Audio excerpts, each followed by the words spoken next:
Magandang araw mga kapodcast, ako si Jonas at welcome sa ating programa kung saan tinatalakay natin ang pinakamainit na balita, usapin at isyung gumugulantang sa ating bayan.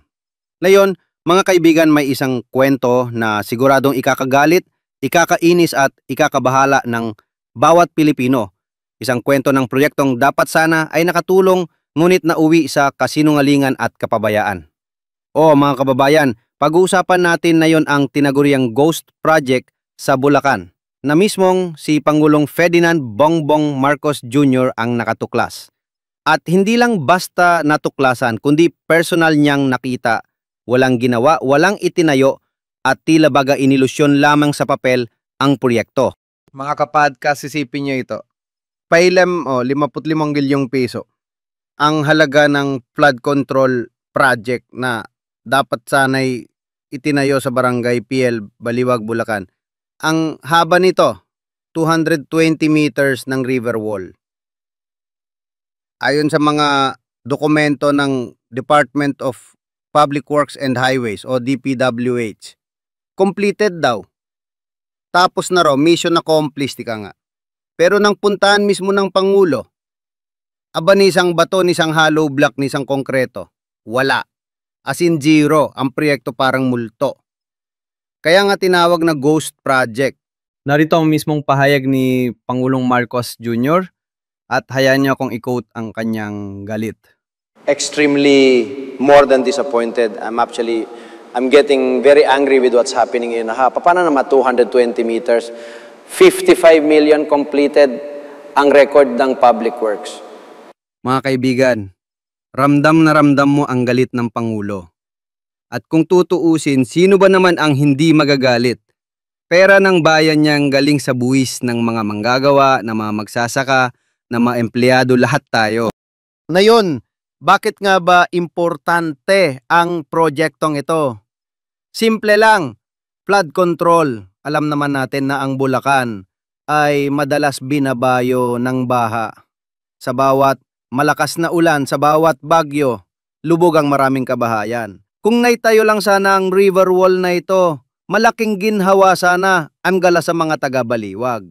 Isipin nyo, maayos na irigasyon para sa mga palayan, malinis na tubig para sa mga kabahayan, proteksyon laban sa pagbaha.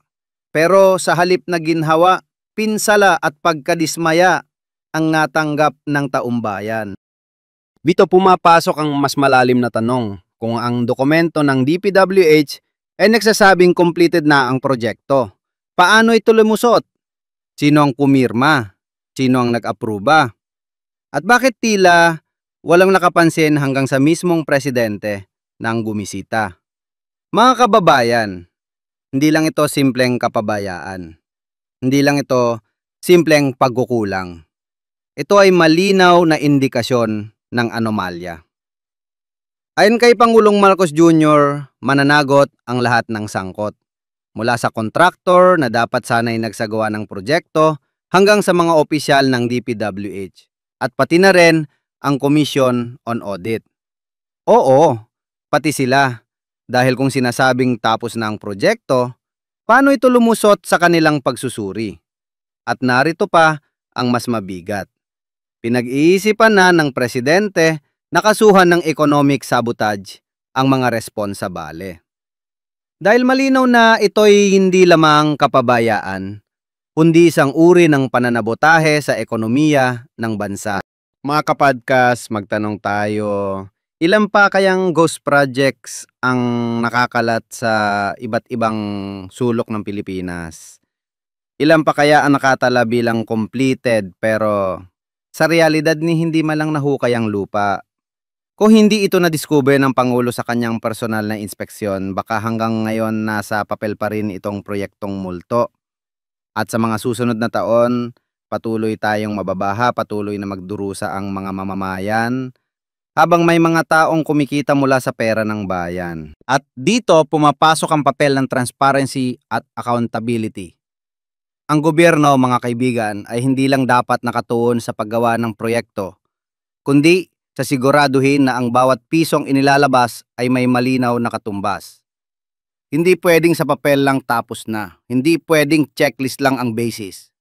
Dapat actual inspection, actual monitoring, actual results. Balikan natin ang eksena.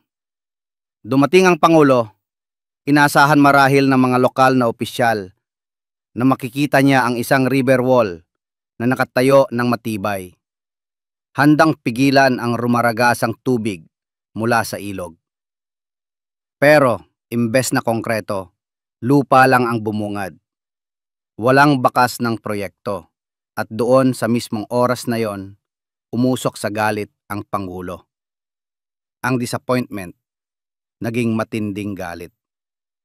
At tama lang. Ngayon, bilang mamamayan, anong ating papel dito? Una, maging mapanuri. Kapag may nakikitang proyekto sa ating lugar, kalsada, tulay, flood control, alamin natin natapos ba ito sa tamang oras. Ayun sa plano, o baka naman kalahati lang pero sa papel ay 100% complete na. Pangalawa, manawagan ang pananagutan. Hindi sapat na magalit lang. Dapat siguraduhin na mga nagkamali, lalo na kung sinadya ay mananagot. At pangatlo, ipagpatuloy ang pagbabantay.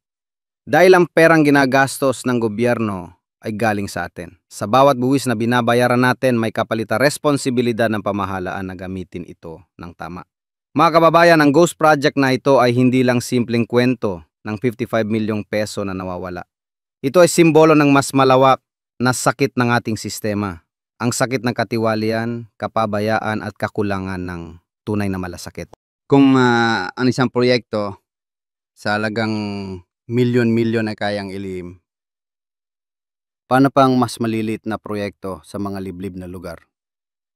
Ilang paaralan, health center o kalsada kaya ang completed sa papel pero hindi naman ramdam ng mga tao. At dito ko tatapusin ang ating talakayan ngayong araw. Mga kapodcast, ang kwentong ito ay paalala na hindi sapat ang mantiwala lang. Dapat tayong magbantay, magtanong at humingi ng pananagutan. Sana mula sa kontraktor hanggang sa mga opisyal na sangkot ay makasuhan at mapanagot ang lahat. Dahil kung hindi, mananatili lamang itong isa na namang kwento ng pangakong napako at proyektong hindi natupad. Ako po si Jonas at ito ating podcast episode para sa araw na ito. Kung nagustuhan nyo ang ating diskusyon, huwag kalimutang i-follow ang ating channel at i-share ito sa iba upang mas maraming Pilipino ang maging mulat sa mga nangyayari sa ating bayan. Hanggang sa muli mga kaibigan, stay informed, stay vigilant at sama-sama nating bantayan ang ating bansa.